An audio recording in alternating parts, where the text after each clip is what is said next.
Oh, okay. We're live. We're live. Calling Yes. Chris Anderson in London, England. Still in London, England, and calling Rick Byer in Chicago. Chicago, It's I'm just like 2 here. weeks in a row. Where we're supposed to be. I know. Welcome everybody to History Happy Hour, brought to you with the help of Stephen Ambrose Historical Tours, offering a variety of history tours in Europe, the U.S., and the Pacific. And you can check them all out at stephenambrosetours.com. And Chris, whether people are watching live, watching on replay, or listening on the HHH Podcast. podcast, thank you for joining us. And today we're going to be talking about the year 1932, and we hope you all got in okay. We put up a link on Facebook, which is the YouTube link, and we hope everybody got in. But of course, if you didn't get in, you're not hearing this, so I don't expect any complaints from the people who are here.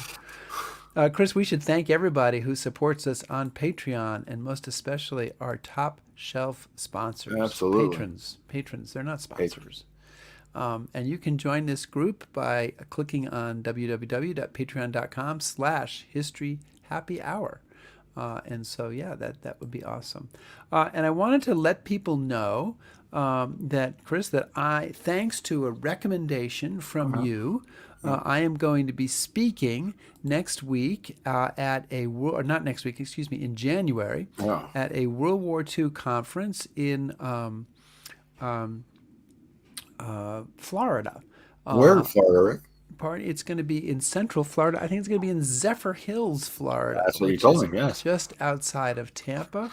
And it is, here, I'll put up a link there so that you can see that. And So if you want to see Rick in person, yes, he'll sign your History Happy Hour hat. exactly. And actually, so this came about because of a recommendation from Chris and to his friend Jay Wirtz. And the conference is called A New Look at World War II. So it's new because it's in 2024. How American technology and diversification helped win World War II in 1944 and started the new American military. And Chris, can you guess what you think I might be talking about at this conference? And here's their website, by the way. This is what it looks like. How quickly do I have to answer that question, Rick? Come on, you can do it. You can do it. Since you talk about them all the time, constantly, the Ghost Army? The Ghost Army. Oh, there you go. Ghost Army. So if you're interested in hearing about the Ghost Army, I'm doing one other talk as well. What's that one about? In coming to warm Florida in January. Also, Alex Kershaw will be there, famous World War II author. Helen Patton, our friend Helen Patton, will be there. And they're going to have a bunch of World War II veterans there, too, which should be interesting. Well, that's kind of cool. So, yeah. So this is their website. And, yeah, check it out. And please, if you feel inclined to, join me there. Okay, I think I've given that enough. I think so. I think enough at this point. Yeah. So, Chris, I think we're ready to go. Why don't you give me a cue here and we can get started?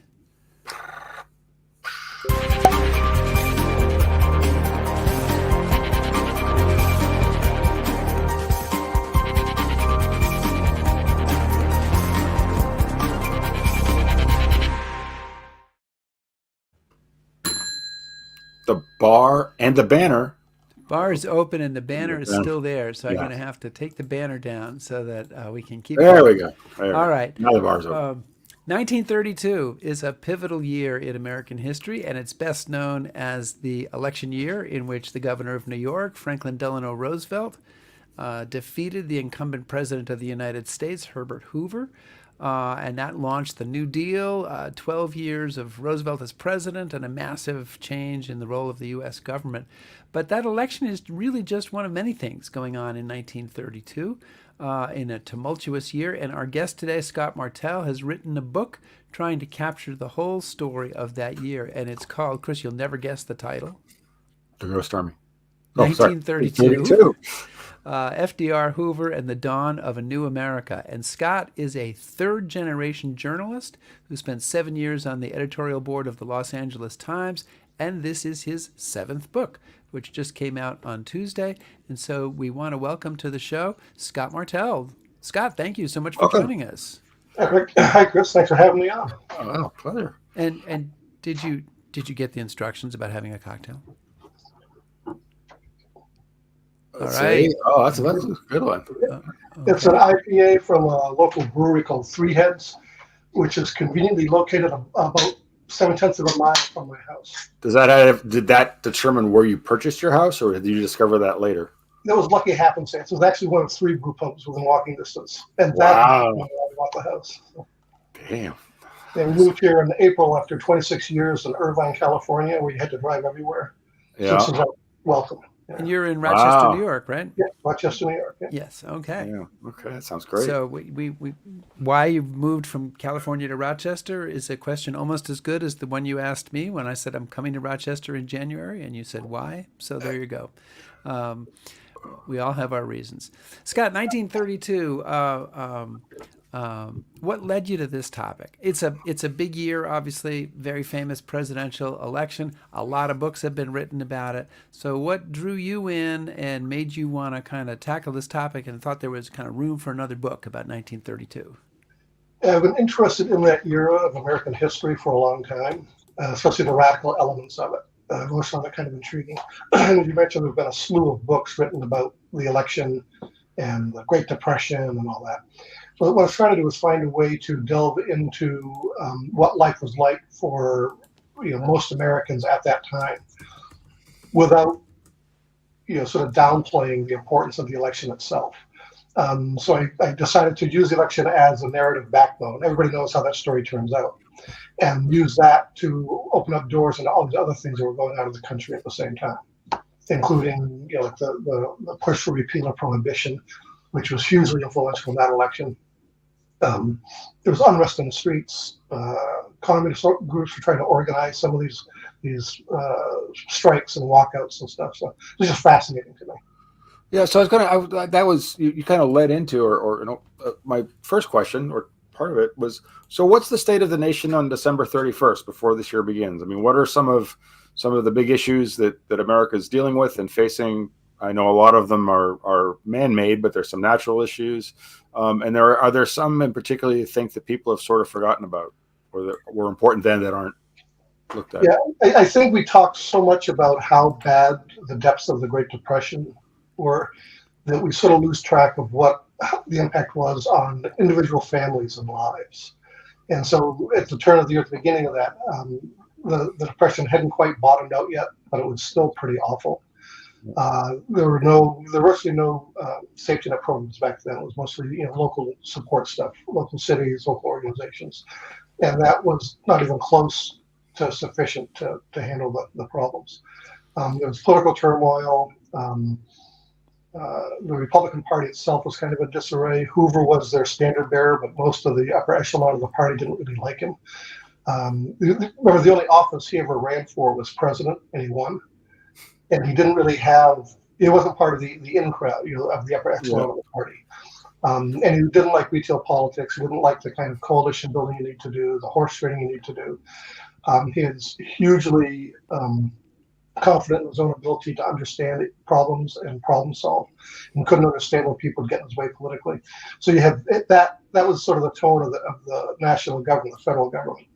And meanwhile, everything was falling apart on the ground all across the country. Farmers, couldn't make any money. The costs they're getting, prices they're getting paid for their product was below the cost. They're running into bankruptcy. Banks were foreclosing, shutting down, being closed up. So it was just utter turmoil. Yeah. Herbert Hoover is the president, and one of the things I've always been blown away by is that this guy, he's an engineer, and he became famous organizing relief for people in Europe, both during and after World War I. And he was the can-do guy, the Mr. Get-it-done guy. So you would think that this guy would be the perfect person to have in the White House when the bottom drops out of the economy and people are in trouble, because he's dealt with that before. So why is he so undone by the Depression? I think it had most to do with his sense of the role of the federal government. He was inflexible on that. These social welfare problems are things that are best solved in local community, maybe at the state level. They weren't things that the federal taxpayer should be on the hook for. And he just stuck to that even when it was clear that obviously they needed to do something bigger and better and broader and more bold than what he was going to go along with. So just that sort of disconnect is that strict adherence to economic theory and political theory in the face of evidence that really wasn't working out the way it needed to. So, I mean, I want to expand on that a bit because, again, I think we sort of caricaturize Hoover now because of the Depression. But before that, I have a quote here in the book that Will Rogers says, "When we as individuals get sick or hurt, we send for doctor. But when the whole states get sick, we send for Hoover. He's America's family physician. He's a great guy, is Doc Hoover, and I hope they don't spoil him by putting him into politics."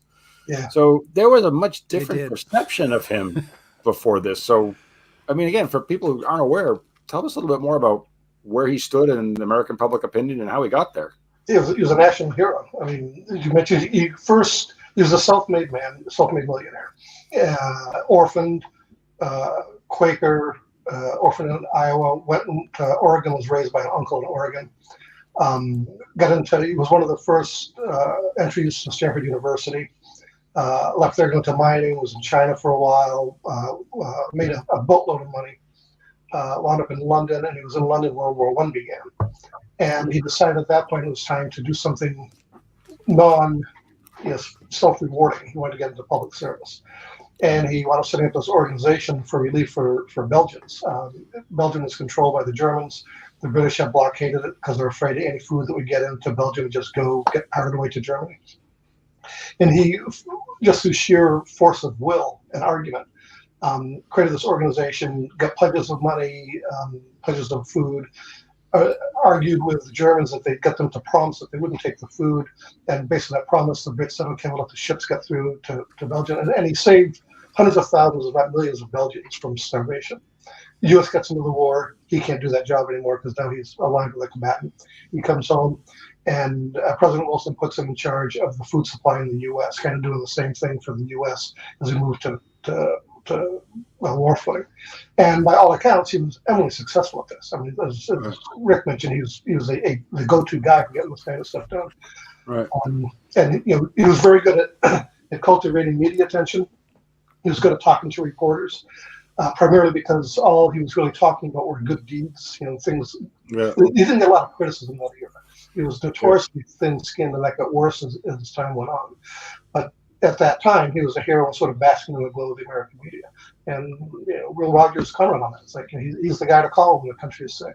Yeah. And Rick, can I just ask one more question? I mean, you can ask many more as you want, Chris. I've always been curious about this. Here's a guy who sort of gains his fame and notoriety through dealing with and working with governments, and then he works in the government, yet he has a particularly limited view of the role of government. And did he comment on that at all, or like how he sees that? Because he may have. He wrote voluminous biographical memoirs. I didn't read them all. I was focusing just on 32, so I was trying. Yeah, obviously, I don't want to drag you through. Yeah, in the book if I went down those rabbit holes. Yeah. What he believed in was a government private sector partnership. He saw the federal government's role in getting the different actors together. Labor and corporations and what have you, and getting them to work together toward a solution. Not necessarily having the federal government impose a solution or find a solution, and that was the difference. So. Well, it's there's a comment from one of our viewers here, and I'm not I think it's worth putting up here. David Picker says, "My late father, who immigrated from Poland in 1929 and was a lifelong liberal New Deal Democrat, once shut me down when I criticized Herbert Hoover. He told me that man fed me." So that does give you an idea of kind of the way he was regarded. Now, his opponent in this presidential election race, and there are some other people involved in the periphery, but they're not really terribly important. His opponent in this race is going to be Franklin Delano Roosevelt. And Hoover and Roosevelt know each other, and you describe them as being sort of between being business acquaintances and being friends. But Hoover doesn't have a very high respect for his opponent. So tell us a little bit about Franklin Roosevelt and why Hoover kind of looked down on him a little bit. Well, it's interesting because Hoover thought FDR was a political lightweight. And remember, Hoover wasn't very good at politician. Right. So it was a lightweight criticizing a heavyweight for being a lightweight. It was kind of bizarre. Yeah. Roosevelt loved retail politics. Um, as governor during the Depression, he tried a bunch of different programs, unemployment programs, that kind of stuff, just different things to try to get money to people, support to people. He wasn't a supporter of public dole programs at the time, but he was much more interested in using the power of government, the size of government, to help people. And as the campaign was going on, he was brutally and viciously condemnatory of Hoover and the Republicans for not doing enough, which is political grandstanding in a sense, because Hoover did try a few things, just none of it was really enough to do anything. But FDR was really good at the retail politics. And his whole approach was he wasn't selling policy. He didn't really have any policy suggestions when he got the nomination. He was sort of selling himself as a solution to the problem. A guy who will bring in all the experts and figure out what caused this and what we can do to make it better. So he was selling optimism and faith. Remember, at the time, everybody pretty much believed whoever the Democrats nominated was going to beat Hoover. Hoover's in such bad shape. So his challenge as a candidate was to not screw it up, right? Not say something and do something that would give people pause to leave or to go back to support Hoover. So one of the things, I kind of like to get your thoughts on is speaking about Roosevelt and comparing him to Hoover. And you mentioned this in the book, but here's Roosevelt, who is from the upper reaches of American society, if you will. He's a bit of a patrician, but he's viewed as the man of the people, and Hoover is the self-made man, but he's not. And I mean, that kind of strikes me as interesting. And I know you talk about it somewhat in the book with Roosevelt going on a yachting expedition at the start of his campaign. Is anybody at the time in 1932 saying this seems a little odd, or is this, or by that point had Hoover dug himself so deep he couldn't get out? A little bit of both. I mean, there was sort of like, who is this guy who says he's the man of the people kind of thing. But if you heard him on the radio, Hoover stunk at mass media. He stunk at the radio. I mean, he was just awful on that stuff. Hated the retail politicking. At first, he didn't even want to go out on the campaign trail when he was running for re-election because he thought it was beneath the dignity of the office to engage in such behavior. Roosevelt loved people. He loved getting out on the trail. Some of his advisors suggested that he not take some of these whistle-stop train tours because they're afraid he was going to say something and screw up the campaign. But he just loved meeting with people. He just sort of seemed to gain energy, by being out among folks, and that's contagious. And when the people who are listening to the radio are in abject poverty, depression, personal depression, economic depression, no sense of hope, and here's this guy with a warm, uplifting voice, essentially a father figure, a grandfather figure, saying, we're going to get through this. It's going to be okay. We're going to get through this. We'll make it work. This is kind of the only thing we have to fear is fear itself, which came later. But it was that kind of attitude that I think made people say, okay, Hoover isn't the guy. Let's go with FDR. And you can't underestimate the power of the last name. The country still loved Teddy Roosevelt. Yeah. And so he had sort of a built-in tailwind with that. Right.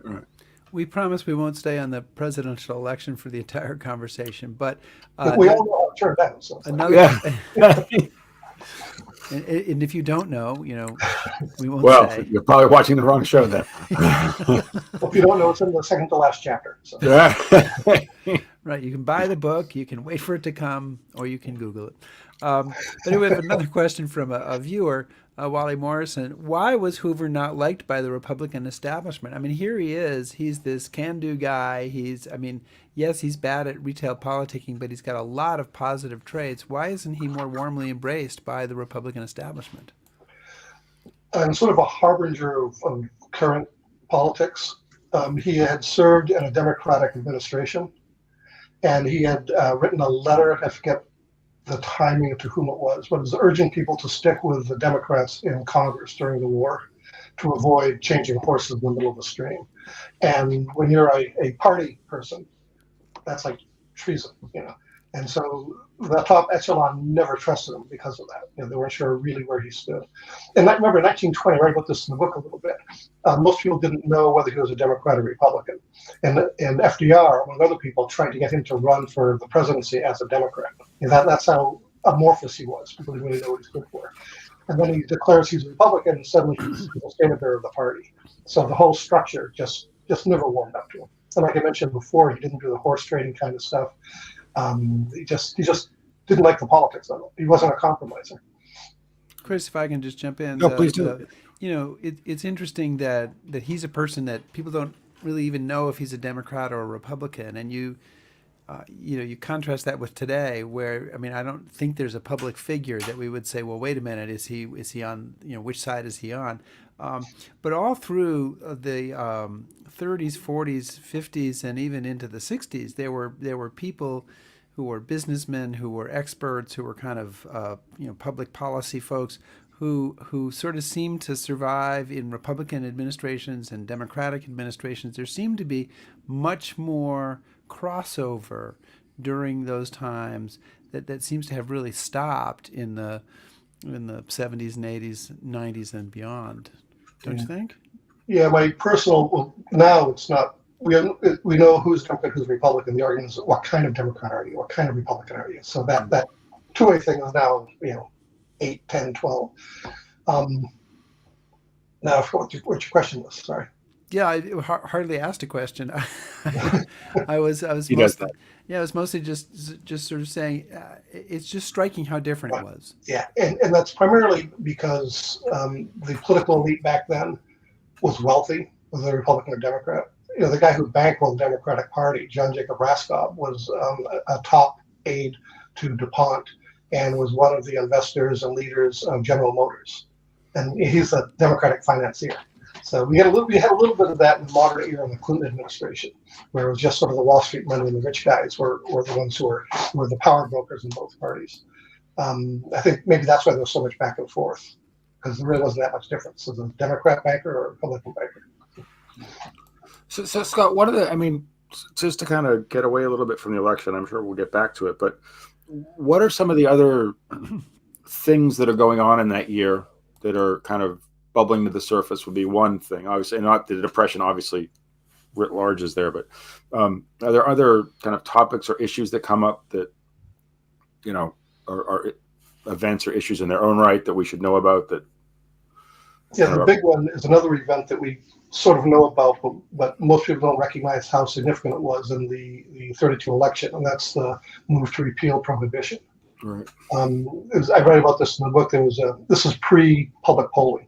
There was a marketing guy who was polling customers from different retailers, and he did a poll for the Hoover White House, asking several questions. Sending people out to talk face to face with voters, asking a slew of questions. I'm going to go all now. The ones that were most salient is they talked to Republicans who had decided who had voted for Hoover in 28 and decided they were going to vote for FDR in 32. And they're asking them why. And it turned out most of these folks actually thought the economy was in a good track and was moving forward, and the worst of the Depression was behind the country. What really pushed them away was the prohibition issue. Hoover and the Republicans wanted to stick with it, and FDR and the Democrats, FDR kind of dragging his heels, and the Democrats were fully on board with the full repeal of prohibition. And that seems to have been one of the things that was really one of the subcurrents that was really driving the politics in that era. So that's an example of, people at the time had issues that they were focused on that we don't even think about or give enough weight to. Because I know you had Pauline Sabin saying prohibition has divided the United States like gall into 3 parts: right. Wet, dry, and hypocrites. Yeah, I love that quote. There's another quote from your book, and this is really from you as the writer. You say the odds of repealing the 18th Amendment, which was the amendment that created prohibition, were so long because the politics were so difficult. Few people, even those actively seeking it, thought repeal possible. Now, I would have thought after 12 years of prohibition, with the country being dry, with the rise of organized crime, that repeal would be easy. That would be easy to come to. So what makes it difficult? And the candidates don't just to be clear, the candidates aren't like one's for and one's against. They're all kind of on the fence there. So talk to us about what made it difficult and what the position of the candidates were. Yeah, Hoover was supporting prohibition, but he didn't really care about it. FDR was against prohibition, but he didn't want to talk about it because he thought this election would be won on economics, and he just didn't want to deal with that issue. In large part because Southern Democrats supported prohibition, and he didn't want to run the risk of alienating them during the election. But then the party sort of moved beyond him, and he was stuck with that. I forget where I was going with this. Sorry. It's happy hour. Well, the other part of that question was simply why was it difficult? Why was this an issue that people thought they weren't going to win? Why was repeal a difficult issue? Yeah, this really gets into the weeds, but prohibition was adopted through votes by state legislatures, and in conservative states, dry states, that's a power broker thing. It's not a plebiscite. So, nobody's voting on this except for the elected folks. And what Sabin and the other repeal folks are trying to do, we're trying to push a national amendment, federal amendment, that would require state conventions to approve this. And nobody thought they'd be able to get that through. I mean, there was just that was the bridge too far, because nobody at any state level wants to give up power on a big decision like that. And contrary to their expectations, that managed to mothball they managed to snowball and got through. So one of the things that I think is really effective in your book is in between chapters and sections, you have sort of diary entries of people living through those times. And also you talk about, it's called newsreels. So I think it's easy when you're reading these history books, very often you kind of get swept up in these higher level esoteric conversations and you forget that it's sort of ordinary folks that are living through these things. So, well, two parts. One is I was wondering if there was anything that you kind of, and inserting that stuff into the book that surprised you about what people then were thinking or saying. And also, as the Depression is getting worse and worse, how are ordinary people reacting to this? What sort of things are they doing to kind of deal with this incredibly difficult situation? Since, as you say, the government's kind of hands off. Right. Well, I'm a journalist, not a historian, so I didn't do a broad, collect material and do a statistical analysis of where people's views were. I sort of grabbed them as illustrative more than setting out, firm data. Sure. Yeah. What I wanted to do, the whole point of the book, as we talked about earlier, is to try to recreate that era.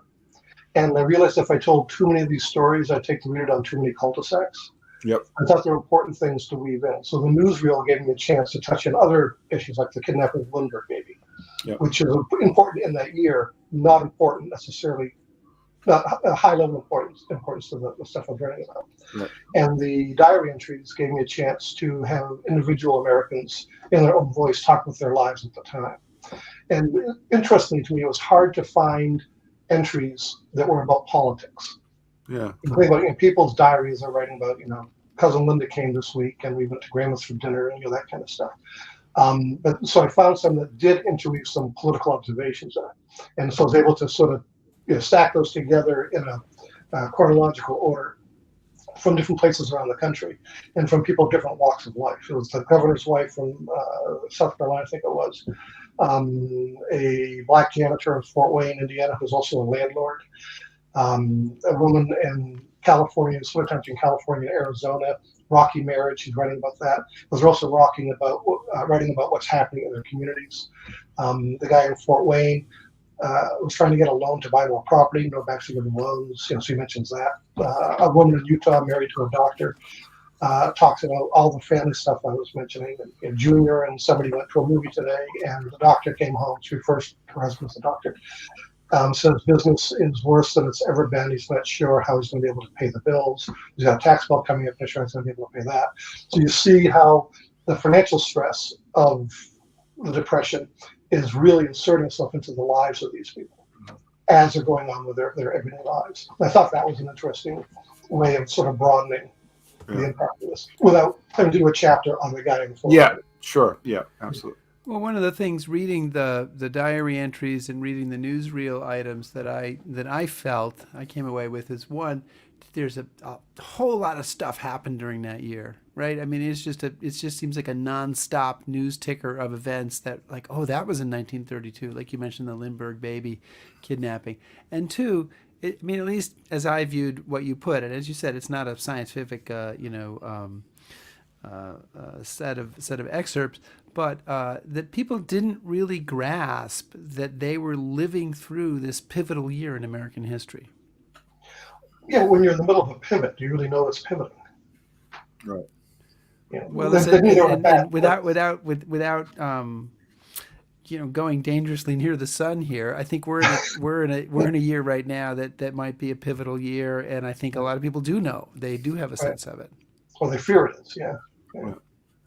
So Scott, one of the things we had mentioned this, or you had mentioned this before the show, that that drew you to the subject, that interested you, and I found really interesting, were some of these other sort of fringe movements and organizations that are either coming out of this situation or swirling around there. So, just maybe talk about some of those. I know there's the Jobless Party. There's things like that. Where do they come from, and what are they trying to do, and where do they sit in all this? Yeah, I didn't write this in the book, and I kicked myself for not drawing this at the time. But you have the Jobless Party, which is run by Father James Cox, a Pittsburgh priest, who was at heart kind of a populist. And he didn't think the Democrats, Republicans either of them were doing anything for the hungry people he was trying to feed in Pittsburgh. And the Communist Party had arranged some hunger marches on Washington. And it irked him, it galled him that communists, who he despised, were leading this cause as he perceived it. He thought that that should be a role for a true American, a patriot. And so he sort of inserted himself into it and began this movement. But he was kind of a populist leader. And you have the World War I vets. Congress said after World War I had approved a bonus to be paid to World War I vets. When you're in the Army, you didn't benefit from the increase in wages that private sector folks did during the war. And this bill was a way to try to make them whole. But to pass it politically, they made it payable in 1945. So for the vets who are starving in 1932, I say WTF, a guy named Waters in Portland, Oregon, started making a pitch out there to have a march on Washington. Everyone else was marching on Washington. We may as well too. And that's a big part of the storyline of the book, is the bonus army and the bonus march. But he winds up being kind of a populist leader. He's got his own little group of people, the blue shirts. So there are these fringe organizations rallying around specific causes. And these guys get a little taste of power. And it starts to become something different at that point. So that struck me as really fascinating, and probably worth another book by somebody else. But it's a fascinating scenario. Well, let's talk about the bonus march a little bit. This is a very big event in 1932 in which thousands, 20,000 or more veterans traveled to Washington to demand that the government pay their World War I bonus. And this becomes one of the big things in the year, and there's going to be a big confrontation between the Army, led by Douglas MacArthur, and the World War I vets.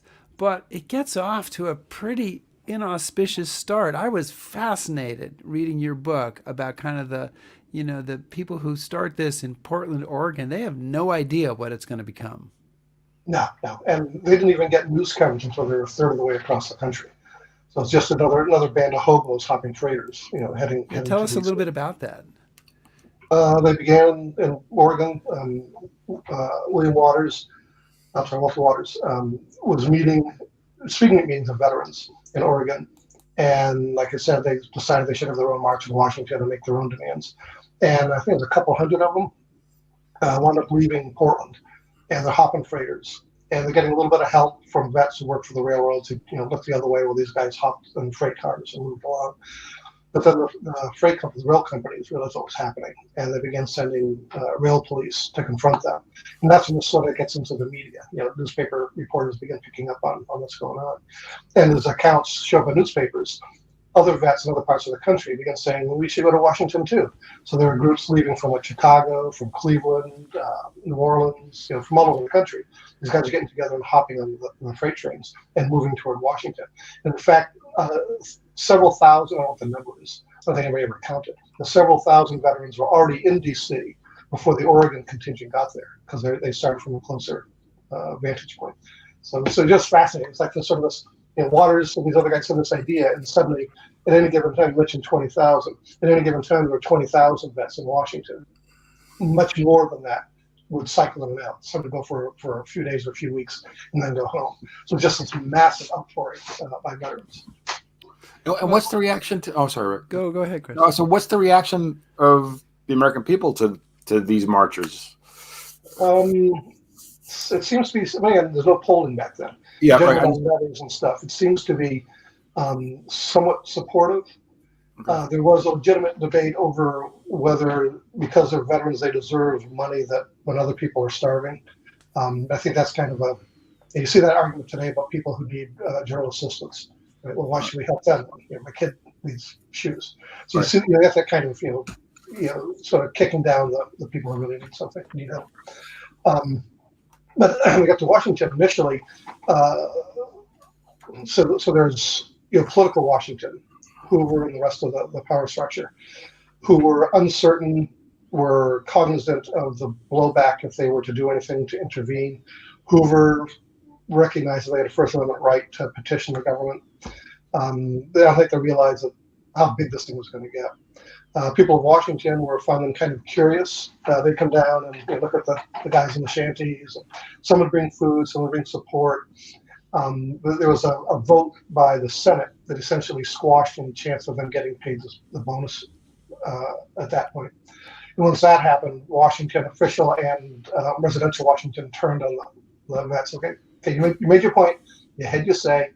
Now get out of Washington. Go home. And thousands of them refused to. And that led to the huge showdown. They had encampment in the Anacostia Flats, which is across the river of southeast Washington.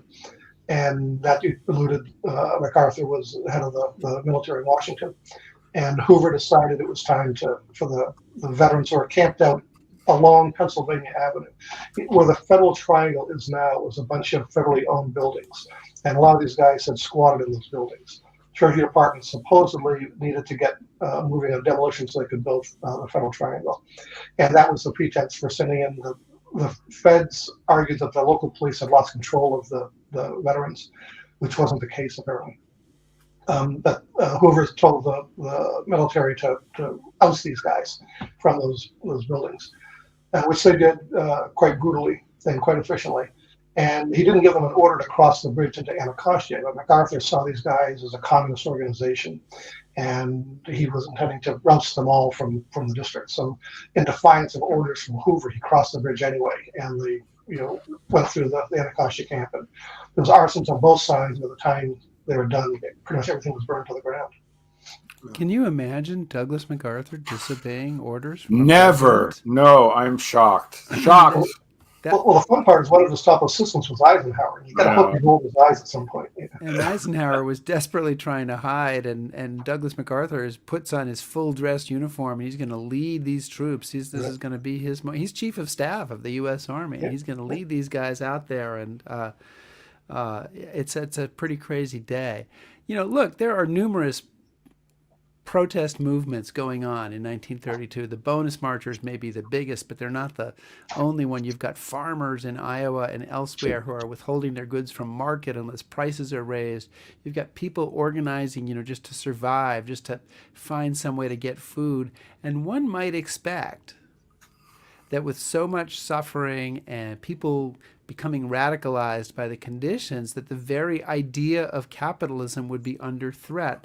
And yet it doesn't really seem like that was ever near to happening. What's your take? Why didn't this lead to a kind of a more broad revolution against the system that we operate under? I think at heart, Americans then and now perceive radical thought as anti-American and contrary to being an American. I don't happen to hold that view, but I think that's a prevalent view. There were a lot of folks, I mentioned this in the book, there were a lot of folks who were happy to be organized by communists and left-wing folks because they were hungry, they needed a job, they needed food. And once they got a job, they kind of drifted away. So it's like, we'll take your help because we're fighting for a common cause at this point, which happens to be my benefit. Save my life, save my family. And then they sort of moved beyond that.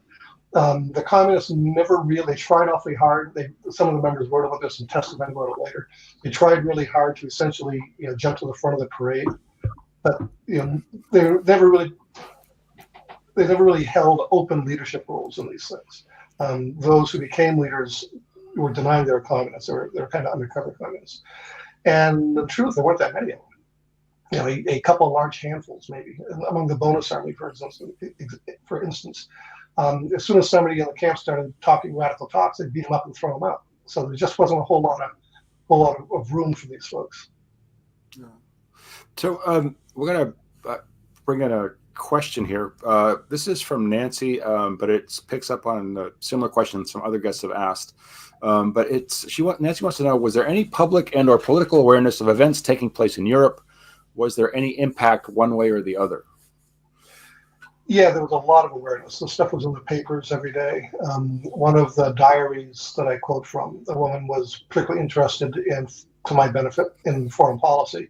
So she writes about, in her diary, about the Japanese taking over parts of Manchuria and setting up a puppet government, which was sort of the first steps that led to their entry into World War II. There was talk about Hitler, who wasn't in power yet, but his Nazi party was rising to power. He wouldn't take over until early 1933, but his name was in the paper a lot. You know, so all these things that are bubbling around were they were in all the headlines. Yeah. Any impact on the election? I don't think so. I mean, again, no polling, but nobody was talking about foreign policy at that point, with the exception of like Hearst. Hearst was a non-interventionist, and he hated FDR because he thought he was a Wilsonite interventionist.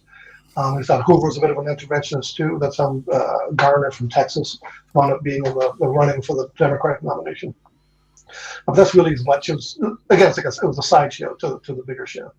Yeah. And I don't want to get too much into what if here, but but a little bit never. A little hurts. bit is okay. One of Roosevelt's great rivals is Al Smith, and he should have been sort of the guy, and he kind of fades away. So is it inevitable that Roosevelt's going to be the man to take the Democratic Party forward? Were there alternatives? Is it close, or is Roosevelt kind of gonna be the guy? It was his to lose, primarily because of the politics of the era. New York was the largest state and the most powerful politically, and when you're the governor of New York, you're the front runner. No matter what party you're the front runner. Right. And to get the nomination, you needed 2/3 of the vote of the folks at the convention, the delegates at the convention. So there was a stop. Roosevelt had a majority of the votes going in. He didn't have the 2/3. So there was a stop Roosevelt movement that Smith and the other guy's name, John Jacob, they wanted to be the power brokers. So they thought if they could keep Roosevelt from getting the 2/3, then they would be the person to pick who the nominee was going to be. And they kind of thought it was going to be Al Smith for another go with another bite at the apple. But it didn't turn out that way. Well, the presidential election is incredibly one-sided. And I think that the electoral vote finally was 472 to 59, which is pretty much a very one-sided vote, and that Roosevelt won by something like 7 million votes. But was it apparent earlier in the year? Did Hoover know he was going down to defeat? Well, can I add to that too? Was anybody saying, "Hey, Herbert, the optics don't look good"? Yeah, maybe you should do something different. Yeah. Well, actually, some of his aides were, urging him to do more and get more aggressive, but they were just sort of basing it on their personal sense of how politics should be played, not on any sort of real data or real analysis of what was going on. No, Hoover was pretty much dead. I mean, even before they roasted the bonus army, he wasn't going to win election. And after that, there was no coming back from that. He to the public's eye, the sitting president ordered active duty Army folks to roust former Army folks. So that's just not a good thing. There's no way to spin that. So right, it's not a good look. So a lot of the Republicans feared that he was going to lose. A lot of the top Republicans, they were afraid of what that might do, down ticket to control of states and the whole usual political shebang. But there was no way for them to come back to him because they had a fatally flawed candidate in a race that he couldn't win. But I mean, so just again to talk about this a bit, You actually talk about how, at Hoover, whatever limited campaigning he does, there are people that come out to support him and listen to what he has to say. Right. What would anybody in America in 1932 think was positive about Hoover that would even cause them? Did they support him? Were they fearful of what Roosevelt? I mean, what could they possibly see in him? Well, a lot of folks, the stats you mentioned, Rick, are significant, but that when you look at those numbers, you lose sight of the fact that tens of millions of people voted for Hoover. And a lot of America shared his economic viewpoint. A lot of them were afraid of Roosevelt. They're afraid of what his policies might do. There was talk of him being a socialist. Corporate America was really concerned about, that how a Roosevelt administration might lead to more interference in their business. They didn't really care about what Hoover's economic policies were. They didn't want Washington to meddle in how the businesses were run. So there was a lot of support. And when you go to a place like Iowa, which is where Hoover was from, you're going to get tens of thousands of people to turn out to see it. I would argue that not all of them are going to vote for him. And in fact, one of his aides mentions that, if he had no illusions that people were turning out to see the sitting president were actually going to vote for him for re-election. It's kind of a spectacle, something to go see and something to go do. Yeah. After the election, there are 4 months because they haven't yet ratified the amendment that will make Inauguration Day on January 20th. So I love that whole gap. So. is going to happen in March. So there's 4 months, and Hoover, he's president, and he wants to try to fix things, but he also kind of wants to rope Roosevelt in and tie him up, somehow with his policies. So he's calling FDR to join him in addressing the problems of bank failures and the international debt crisis, and FDR really doesn't want to get involved in this. So tell us a little bit about that, and why does FDR not want to do anything until he becomes president? Well, the short answer is FDR campaigned against everything Hoover wanted to do and was doing, and so he wasn't about to sign on to any of these things. Right. It just undermined his own credibility. The flip side is the stuff that Hoover was asking him to do were things that he couldn't sustain through his growing view of what the role of federal government should be. One of them was forgiving loans in Europe, which gets into arcane stuff. And Hoover wanted to do sort of a blanket thing, and FDR says, no, we do it country by country. So they had a split vision of how that should be approached. And there really is no compromise in that kind of thing. It's like, you're either doing one or the other, you're not doing both. For the banks, I get the sense that Roosevelt didn't want to be attached to Hoover policies. In the lead up to the inauguration, the banking crisis got even worse. And I think I know FDR's people were working on plans and ideas for trying to stance this thing and fix the system. And they're literally, there are calls going on between Hoover and Roosevelt up to the night before. Yeah, into the reality at that point. Yeah. And they said, now we're going to bed. It's your ball game until noon or whatever it was tomorrow. Let it go. Yeah. So Scott, it's looking back at 1932, and you've obviously spent a lot of time in that year. Is 1932 a pivot point in American history, or is it just another year where a lot of really important stuff happened? It's a good question. I asked myself the question a lot as I was, sort of figuring out how this book was going to go. From a historical perspective, 1933 is probably more pivotal because of the 100 days and the policies that FDR enacted. So that's pivotal in terms of what the government was doing, the political structure was doing. I thought 32 was pivotal because that's when the American electorate said, okay, the small government, Republican-led government, Republicans have been in control for most of the previous 4 decades, I think, with the support across the board. Hoover beat, you mentioned the landslide in 32, Hoover beat Al Smith by a landslide in 28. Right. So this was the year where the American electorate said, the old way of doing things isn't working. The country's in a mess. We're in a crisis. I don't know what this new guy in the wheelchair is going to do, but we're going to go for him. And I think that was what made that such a pivotal year and a watershed year. One of the other issues that you bring up in the book, and it comes up in 1932, you devote a fair amount of time to the Scottsboro Boys. And this is a case where there are young black men in the South accused of rape. It actually happens in March of 1931, but it comes before the Supreme Court in 1932. Can you tell us a little bit about this and sort of where the country stood? I mean, I think people forget that the racial views of that period. I mean, there was a lot of stuff going on, a lot of lynchings going on, a lot harsher sort of relationships over all these issues. Yeah, it was an atrocious time, but I mean, every year back then was an atrocious time if you're a Black American. The social wars you mentioned, young men accused of raping 2 women on a train. One of the women recanted later. It was a ginned up trial. The case that went before the Supreme Court that figures that intersects with 1932. The Supreme Court held that yes, they'd been appointed counsel, but it wasn't adequate counsel. And to meet constitutional obligations, you had to be provided with adequate counsel, and that sent it back. And that was an important case in the era, not so much in 1932, it transcended that era, but it links in with the Angelo Herndon trial. He was a Black American communist who was arrested in Georgia and faced a possible death penalty for his political activities. For handing out literature. Handing out literature is what he was doing, yeah.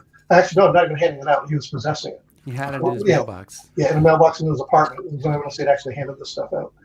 And I thought that was important because it showed the intersection in that era. One of his lawyers was Benjamin Davis Jr., who went to become a sitting New York City councilman as a member of the Communist Party. And he shows up in the book I did on the 1949 Smith versus USA, the Smith Act cases, post-war Smith Act cases. Sorry. I thought it was important to show that this was bubbling through American culture at the time. Overt racism, violent racism.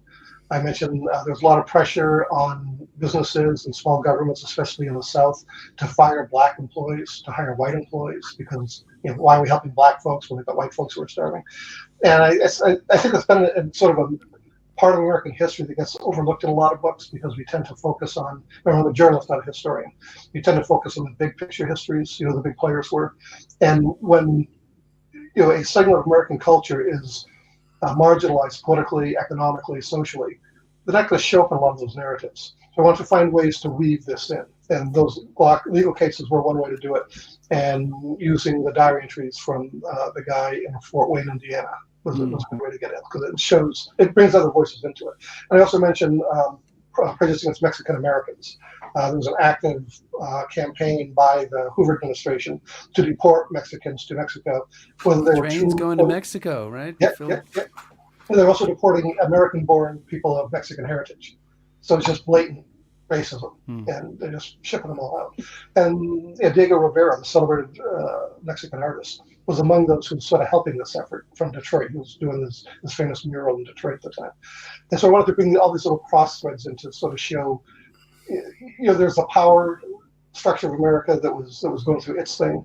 There were the street protests, the public protests, the repeal movement, and then there are Mexican American workers, average Black folks, living through their lives in the same era, and being buffeted not just by the Depression, the economic depression, but being buffeted by the overwhelming social mores of the era.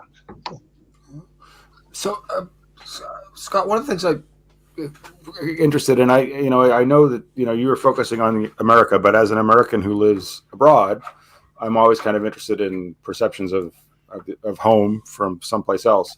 As you're researching the book, did you come across anything about what, say, anybody else in the world thought about what was happening in America, or this decision that they'd made to kind of cast off one version of America and take a chance on another version? No. I thought about, and it's a good question. I thought about pursuing that, and then looking at the arc of what I had in mind for the book, and I couldn't find a place to wedge it in. Okay. And I was thinking about trying to find a way to put it in the newsreel sections, and I just sort of left that aside. Yeah, I'm just curious because it seems like as you say, it's a kind of a radical departure from what they had been doing, and I didn't know if anybody at the time said great. Yeah, the foreign policy implications in Europe, especially. That's a whole different book. It's like it's a whole different book. And I should note in those inserts, the newsreels and the diaries, I took that idea from John Dos Passos' USA trilogy. he used similar devices to kind of achieve the same thing. So I didn't create that. I borrowed heavily from Johnny's message. It's a good person to borrow from. Good source, yeah. Something that you don't really get to until the afterward, but still kind of interesting, is the idea that and we've touched on it a little bit, that maybe there are some parallels between 1932 and today. And can you, as we finish up our show here, we just have a minute or two left, can you talk about that a little bit? Yeah, it was in the back of my mind as I was writing the book. So it's interesting to me that the prohibition fight was Northern liberals against Southern and Midwest social conservatives, mostly church affiliated. And we see, the same contours today in the abortion fight. So these poles of American political culture, social political culture, are still going at each other, but over different issues in this day and age. There was an urban-rural divide. There was active then and is active now. The sense that farmers in Iowa, their sense is that Washington and New York and all the liberals over there and the conservatives that are over there don't care about my life as a farmer. All they care about are the Wall Street bankers. And we got the same sense today still going on. The left-right divide.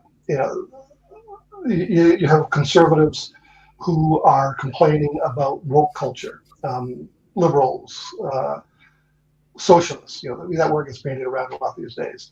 And the socialists and the left wing are saying the same things about the right wing that were being said back in 1932. So in a lot of ways, these divisions in American political culture and social culture are playing out generations later without a whole lot of difference other than in tone and in aggression, maybe. So I guess this is. Oh, go ahead, Chris. I was to say, if you wanted to just. There's a whole lot in the book, and you've raised some things that we normally don't get a chance to think about. But are there any kind of as a wrap up, your last chance here? Are there any characters or movements or events that you said I really wish I'd gotten that into the book and I just didn't?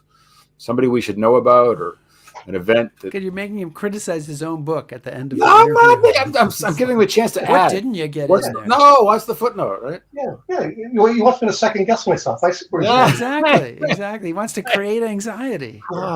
Actually, not really. And that's kind of what the newsreel gave me. If there were things I wanted to delve into, I could bring them in. I didn't get into Norman Thomas to any great extent, but I got a couple mentions of him in there, and the woman in Lake Superior on Isle Royale talks about maybe we should go for the socialists instead of these two big party guys. So, I probably could have done more on socialism as a political force in that era, but I got to. Well, it didn't really work out, so I guess. Yeah. Well, we thank you. We want to thank you so much, Scott Martelle, for joining us today. And Scott is the author of 1932, FDR, Hoover, and the Dawn of a New America. It just came out on Tuesday. Check it out. Scott, thank you so much for being on the show today. Thank you, Scott. Thank you. I appreciate it. Cheers. Good luck. Cheers. Be well. I'm almost done with mine, so I Well, can toss with my virtually empty bottle. It's hard work interviewing. Thank you so much. Thanks, Scott. Oh, wow. Okay. So, Chris, next week, you'll be on the road, right? I will be in Sunday night.